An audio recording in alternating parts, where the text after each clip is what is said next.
My name is Elena Ward, 29 years old. I wish I could say my story starts with something soft and cinematic. Sunlight on warm kitchen tiles, the smell of coffee, my parents laughing together while my older sister and I shared jokes over breakfast. It doesn't. It starts with something much more ordinary and much uglier, being the unfavorite child. For as long as I can remember, my older sister Zayna has been the star of the show in our family. She's 30 now, just a year older than me, but our parents talk about her like she was born carrying a halo. If you only listened to them, you'd think the sun rose when she woke up and set when she got tired. Zayna knew she was the favorite. That was the worst part. She wore it like a crown. It gave her this attitude, this belief that she was above everyone else, especially me. If she pushed me, if she hit me, if she humiliated me in front of her friends, it didn't matter. Somehow, I'd be the one standing in front of my parents getting the lecture about being more understanding and not overreacting. When she shoved me into a doorframe so hard I saw stars, my dad just sighed and said, "Girls fight. Toughen up, Elena." My mom told me not to make a scene. Zayna smirked from behind them like a queen whose guard had just handled a minor uprising. The only people who ever seemed to notice how skewed things were our grandparents and a few blunt relatives. At holidays, you'd hear it slip. Why does Zayna get everything while Elena is left out? My parents hated that. Their solution wasn't to fix anything. It was to move. They packed us up and moved us about 150 miles away from the cluster of relatives who dared to question them. If we only saw family on holidays, then no one would see what life was really like for me the rest of the year. No one would ask why Zayna's smile came with gifts and mine came with excuses. At home, things got worse. Zayna's cruelty turned from childhood teasing into something sharper. She knew exactly where to hit, emotionally and physically, and she knew our parents would look away. When I tried to defend myself, I was told I was jealous and dramatic. When I got quiet, I was cold and disrespectful. There was no winning. Then came my first real boyfriend. I was so stupidly happy. He wasn't rich or brilliant or wildly special. He was just kind to me. He listened. He thought I was funny.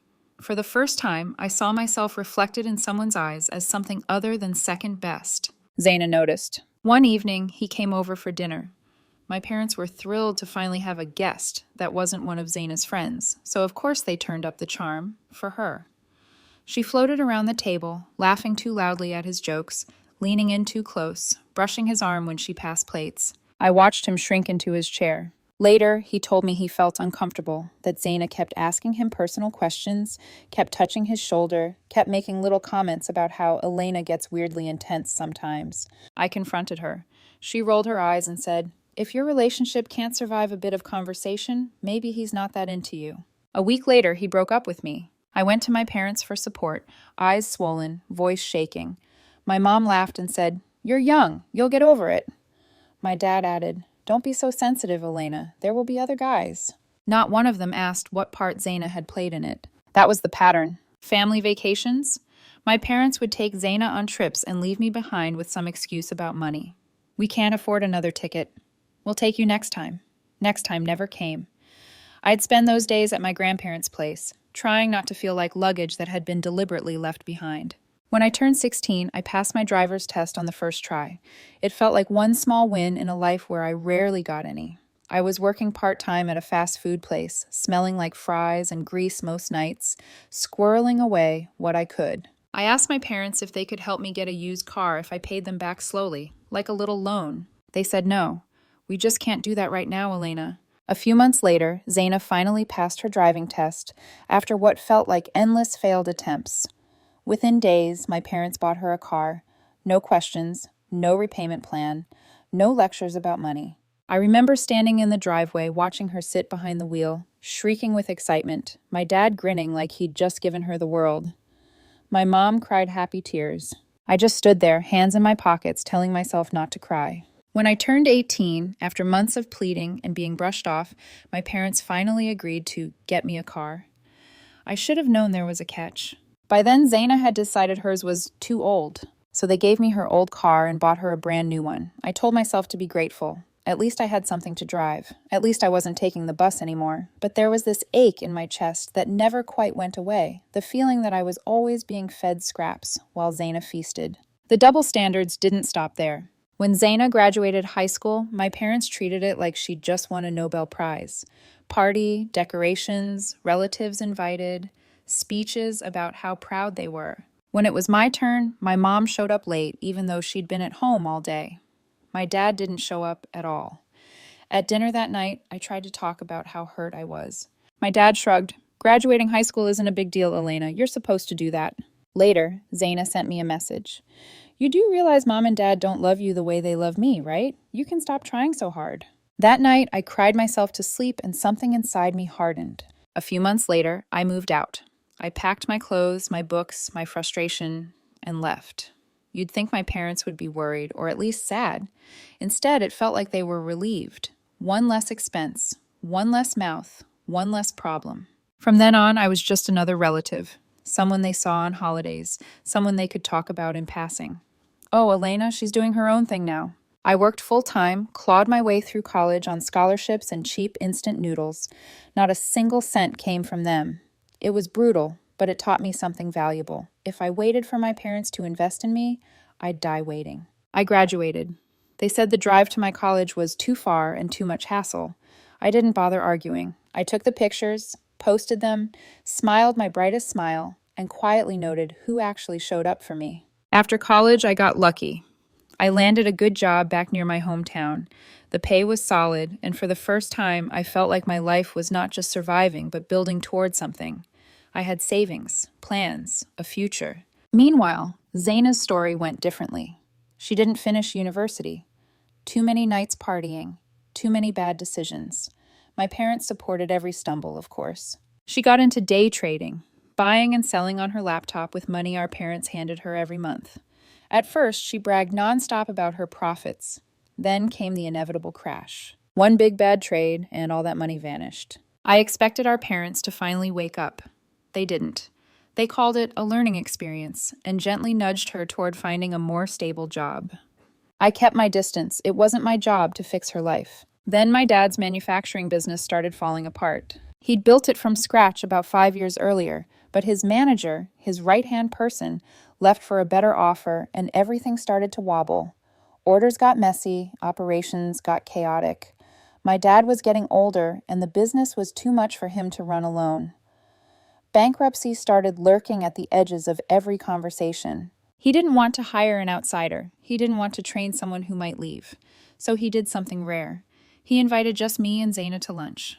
No mom, no relatives, just the three of us. I remember how strange that felt. My dad didn't bother with small talk. He laid it all out.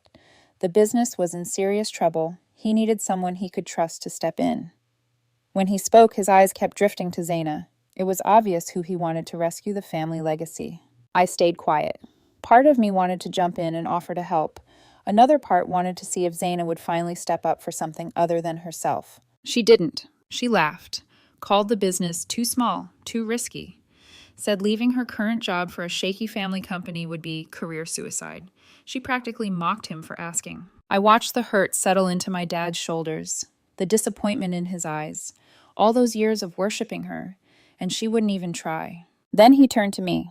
Elena, he said, voice rough, I need you. I had savings. I had a stable job. I had a life that finally didn't revolve around begging my parents to see me. And yet, something in me couldn't stand the idea of watching the business go under. Maybe it was loyalty. Maybe it was stupidity. Maybe it was the little girl inside me still hoping that if I saved them, they'd finally see my worth. After a few sleepless nights, I made my decision. I quit my job. I put my savings into the company. I walked into that factory as if I were walking into a burning building, convinced I could help put the fire out before it took everything. My parents thanked me over and over. My dad called me a lifesaver. My mom cried and hugged me like I'd just been born all over again. For the first time in my life, I felt like they truly needed me. What I didn't know then was that 5 years later, when their golden daughter wanted my seat back, they'd have no problem throwing me out of the very building I helped save. If there's one thing no one tells you about becoming the responsible one, it's this. Once people realize you can hold the weight, they stop noticing how heavy it is. When I stepped into my dad's company, the place felt like an exhausted animal on its last legs. The office walls were yellowed, the computers were ancient, the filing cabinets were more chaotic than useful. Orders were late, processes were sloppy, and the staff walked around with that quiet, bracing for impact look people get when they can tell the ship is sinking. I started small. I stayed late, going through dusty folders, creating spreadsheets, trying to understand where the money was actually going. I sat on the warehouse floor with a notebook, watching how orders came in, how they were packed, how they went out. I listened. The workers told me what used to work, what didn't, what they were too afraid to mention to my dad. Then I started changing things. We updated the website so it didn't look like it had been built when I was in middle school. I set up an online ordering system, reached out to old clients who had quietly disappeared, asked them what made them leave and what it would take to make them trust us again. I designed simple marketing emails and cringed my way through cold calls. I reorganized the inventory system so people didn't have to guess where things were. I walked through the shop floor with my hair tied back, safety boots on, tape measuring boxes, and lifting cartons alongside everyone else. Slowly, painfully, the numbers started shifting. We weren't drowning anymore. We were floating. Then, gradually, we began to move forward. My dad didn't understand half of what I was doing. Technology and he were not friends. He still printed his emails. He still asked me what a PDF was at least twice, but he liked the results. The late notices stopped coming. The bank stopped calling. Orders weren't delayed. He started introducing me to people as our operations head, or the one who actually keeps this place running. He didn't say my daughter very often, but when he did, it felt like a medal I'd been chasing my entire life. I poured 5 years into that factory. 5 years of early mornings and late nights, of carrying boxes and smoothing over upset clients, of learning just enough about ISO standards and quality management to make auditors nod approvingly instead of sigh. I knew every employee's name, their kids' ages, who needed flexible hours to take care of a sick parent. For the first time, I didn't feel like the forgotten child. I felt chosen. At home, things shifted too. My mom started bragging about me to relatives over the phone, at least when she thought I wasn't listening. Elena's the reason the business is still alive, she'd say. She's so organized, so strong. They still talked about Zayna like she was some untouchable golden statue, but for once, it wasn't at my expense. It felt like there was finally room for both of us in their pride. When my grandparents visited, they looked at me with this quiet satisfaction, like they'd been waiting my entire life for this balance to finally even out. My grandfather slapped my shoulder and said, "About time your parents see what we always saw, kid." I let myself believe that maybe, just maybe, the future was simple. The business would eventually be mine to run. Not as some petty prize, but because I had earned it. And if Zayna ever wanted to join and actually work, I would share it. I held on to that thought like a small, secret promise to myself. Then Zayna dropped a bomb. 3 years ago, out of nowhere, my parents group texted me and my grandparents. "Big news! Zayna's getting married." "To who? Since when?" We had no idea she was even in a serious relationship. Then we found out she'd met him, a guy named Don, barely a month earlier. A month. I met him at a rushed family dinner. Don was charming in that easy, surface-level way some people have. Expensive watch, big laugh, lots of vague talk about projects and opportunities without ever explaining what he actually did.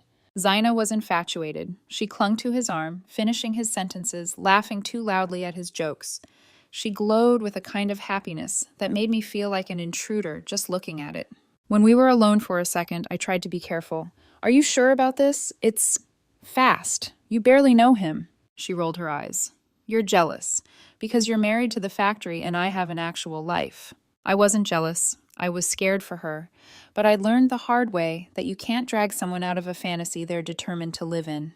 They got married. My parents went all out. Lavish venue, tailored suit for Dawn, intricate dress for Zayna. It looked like a glossy magazine spread. I stood there with a tight smile, clapping when I was supposed to, feeling like the practical, sensible sister who had swapped romance for spreadsheets. After the wedding, the distance started. At first it was small things. Zayna took a while to reply to my mom's messages. Then she stopped picking up calls as often. Dawn didn't like how involved our parents were, how they expected regular visits, updates, family dinners. Soon, weeks turned into months with no visits at all. My mom would stare at her phone like it was a window to another world, willing it to light up with Zayna's name. My dad pretended not to care, but I caught him standing in the hallway some nights, phone in hand, thumb hovering over her contact before he put it away and went to bed.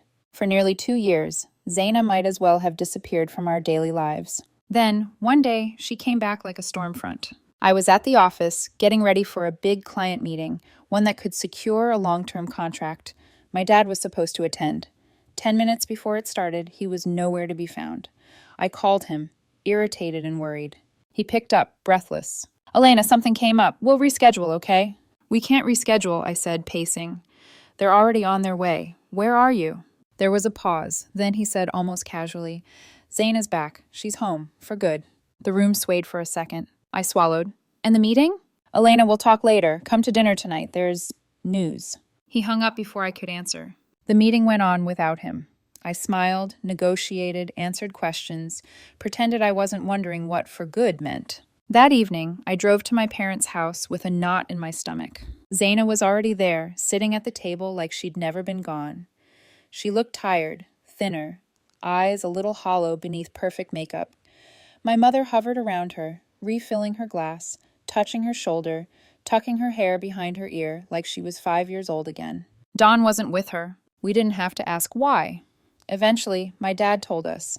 Don had cheated on her and left her for someone else. I sat in silence, listening as my parents clucked and tutted and cursed his name, conveniently skipping over the part where they'd worship the ground he walked on. I didn't say "I told you so." I didn't remind her of that conversation where I'd warned her about rushing into marriage. I just watched. My parents were radiant, and it took me a while to understand why. Yes, they were angry at Don. Yes, they were hurt for Zayna, but beneath that, there was something else, relief. Their golden daughter had come home. Later that night, after dinner, my dad asked me and Zayna to come into his home office. The room smelled like old paper and dust and cheap aftershave. He closed the door behind us and leaned against his desk, arms folded. His eyes landed on me first, and for a brief second, I thought he was going to thank me again for everything I'd done. Instead, he said, "Elena, you need to start looking for a new job." The words didn't make sense at first. They hovered in the air between us like they were meant for someone else. "I what?" I managed. "Why?" My dad cleared his throat. "We don't need you at the company anymore." Zayna's lips curved just slightly. "Starting tomorrow," he continued, "Zayna will be taking over your role." I stared at him, waiting for the punchline, the joke, anything. Zayna stepped forward, all confidence. "I'm ready to step up for the family now. It's time I take my place in the business." Her place. I felt something fracture inside my chest. "I left my job to help you," I said, voice shaking. "I put my savings in. I rebuilt that company with you barely there. You can't just fire me." My dad's expression hardened. "You're just an employee, Elena. Legally, I can. And I am. I'm doing you a favor, letting you go immediately instead of making you work a notice period." I looked toward the door, hoping my mom would walk in and say this was all some misunderstanding. "She knows," my dad said quietly, reading my mind. "It was her idea too. We want Zayna to stay. This is the best way." Zayna turned to me, eyes gleaming with cruel amusement. "You didn't really think you were more than a placeholder, did you?" My throat burned. "Why can't we both work there? It's a family company. I made it profitable. There's more than enough to do." She laughed. Actually laughed. "You've always been so naive. That business was meant for me. You just kept it warm." I wanted to scream, to flip the desk, to tear the framed certificates off the wall. Instead, I heard myself say, in a voice that didn't even sound like mine, "What about the money I put in?" My dad's eyes flashed. "We gave you everything growing up. You want to nickel and dime your own parents? You should be ashamed." In that moment, 5 years of sacrifice, of sweat and hope and fragile belonging evaporated.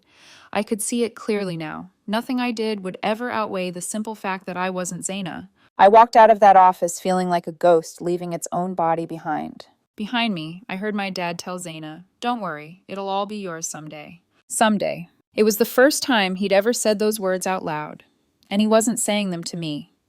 I didn't cry when I walked out of my parents' house that night. Maybe my body was too stunned. Maybe I'd run out of tears. All I remember is gripping the steering wheel so tightly my knuckles went white as I drove home in silence. The next morning, I woke up with a hollow ache where 5 years of purpose had lived. The sun still rose, the world still moved, but something in me felt broken. Like a door that had been slammed one too many times finally snapped off its hinges. I told myself to be calm, to think rationally. So I went back to my parents' house that afternoon. Not to beg, not to fight, just to ask for what was mine. When my dad opened the door, he looked annoyed, as if I were an unexpected salesperson. "We already talked about this," he said. I nodded. "I'm not here to discuss the job. I'm here to get my money back. The money I put into the business, my investment." Silence. Then, "You're unbelievable," my dad snapped. "All the money we spent raising you, and this is how you repay us?" Zayna walked in behind him, smirking like she'd been waiting for the next round of humiliation. "Greedy much?" she said. "You should have known you weren't getting that money back." I felt my pulse thudding in my ears. "You promised—" My dad cut me off sharply. "I'm done listening to your entitled attitude. You don't deserve a cent. And for raising your voice at your sister earlier, consider yourself cut out of the will. Permanently." It was like he'd slapped me. Not because of the inheritance. I had learned long ago not to expect anything from them, but because of the coldness in his voice. "You need to leave," he said. "Right now." And I did. I turned around and walked away, collapsing only when I reached my car, silent, shaking, my breath catching in my chest, like my lungs had forgotten how to work. That was the moment I realized I hadn't just lost a job. I had lost a family I never truly had to begin with, starting over with nothing but myself. 6 months passed with no contact. 6 months of scraping myself off the ground. 6 months of rebuilding from zero. Finding a new job wasn't easy. Every interview made me feel like I was starting from scratch. Because I was. I had spent years running a company, but none of those achievements were documented with fancy titles or LinkedIn bullet points. I wasn't operations manager. I was daughter helping at the family business, which, to recruiters, might as well have been volunteer with no real experience. But I was too stubborn to give up. So I did something bold. I went to our biggest competitors. I sat in their lobbies, portfolio in hand, and told them everything. How I'd salvaged a failing factory, modernized systems, repaired relationships, rebuilt branding. I didn't talk about my family, just the work, the part that was mine. To my surprise, they were impressed, really impressed. Within weeks, I had interviews lined up, and then an offer. I still remember holding the contract in my hands, feeling like someone had finally cracked open a window in a suffocating room. The pay wasn't just good, it was validation, a recognition I had been starving for. And for the first time since everything collapsed, I let myself breathe.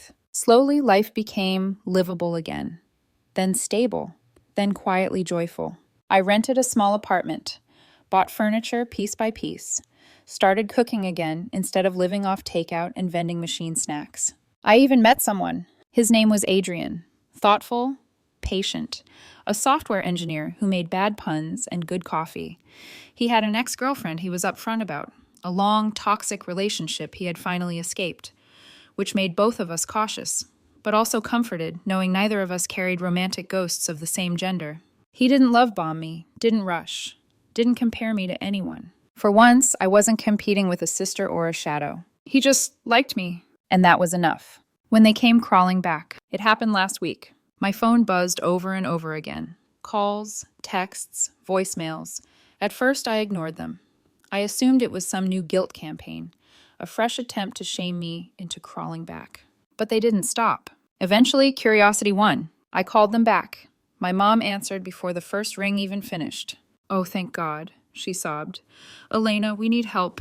They shut the electricity off. You have to pay our bills. We don't have anyone else." "No, how are you? No, we're sorry." Just immediate begging. I froze. Then I said slowly, "Ask Zayna." Silence. Then my dad's voice came on the line, rough and shaking. "She can't help us." "Why?" I asked, though I already knew I wouldn't like the answer. It spilled out like a dam breaking. Zayna had convinced them to put almost everything, their savings, their retirement, their emergency funds, into cryptocurrency and risky day trading. She told them it was a once-in-a-lifetime opportunity. She promised she'd make them rich. Instead, a scam wiped them out. Then the market crashed. Everything vanished. As if that wasn't enough, Zayna was running the business into the ground. She couldn't manage employees, had already lost several major contracts. The company's financials were crumbling. My parents were broke, their business on the brink of collapse, their golden daughter completely incapable of saving them. And suddenly, they remembered I existed, not as a daughter, not as a human being, but as a wallet, a bailout, a last resort. Something inside me snapped, not loudly, quietly, like the soft click of a lock turning the other direction. I stayed calm, too calm. "I'm not helping you," I said. "You fired me. You replaced me. You refused to repay the money I invested. You cut me out of the will. You humiliated me. You don't get to ask me for anything now." My mom burst into tears. My dad lost his temper. They accused me of being ungrateful, heartless, a bad daughter. I didn't shout, I didn't cry. I simply said, "If you contact me again asking for money, I will take legal action to recover every penny I invested, including forcing the sale of your house if necessary. Do not reach out to me again." And I hung up. That call should have destroyed me, but instead, I felt a strange, fierce peace. The kind people talk about after storms. When I took back my story. But of course, my family didn't stop at calling me. They started telling relatives I was abandoning them in their time of need, that I was cold, selfish, cruel, that Zayna was the responsible one, the devoted daughter, doing her best to save the business. They turned themselves into martyrs, and me into the villain. Relatives bombarded me with messages, guilt-tripping, lecturing, begging me to do the right thing. I stayed silent for a while. Then, something sparked, a courage I didn't know I had. I opened my laptop, typed a single email, addressed it to every aunt, uncle, cousin, and distant relative who had chimed in. In that email, I told the truth, all of it. The favoritism, the neglect, the sacrifices I made, the years I kept the business alive, the firing, the unpaid investment, the cruelty, the betrayal, the new demand for money. And I hit send. For a moment after, I felt like I might throw up. Then, relief washed over me like a wave. Not everyone responded. Not everyone believed me. But many did. Some apologized. Some were horrified. Some confronted my parents directly. One uncle tried to scold me, calling me immature. I blocked him without a second thought. For the first time in my life, I chose me over pleasing anyone else. The life I deserve. 3 more months passed. I started therapy. It helped more than I expected. Helped me unlearn the belief that I had to earn love by sacrificing myself. Work was thriving. Adrian was steady and supportive. My grandparents were my anchor, reminding me what family should feel like. And me? I was learning how to breathe again. How to live a life that wasn't built around chasing someone else's approval. People sometimes ask if I feel guilty, if I regret not rescuing my parents, if I ever wonder whether I should have forgiven them. Here's the truth. You can love someone and still choose not to let them hurt you anymore. So am I the villain for protecting my peace? Maybe to them. But for the first time in my life, I'm finally the hero of my own story.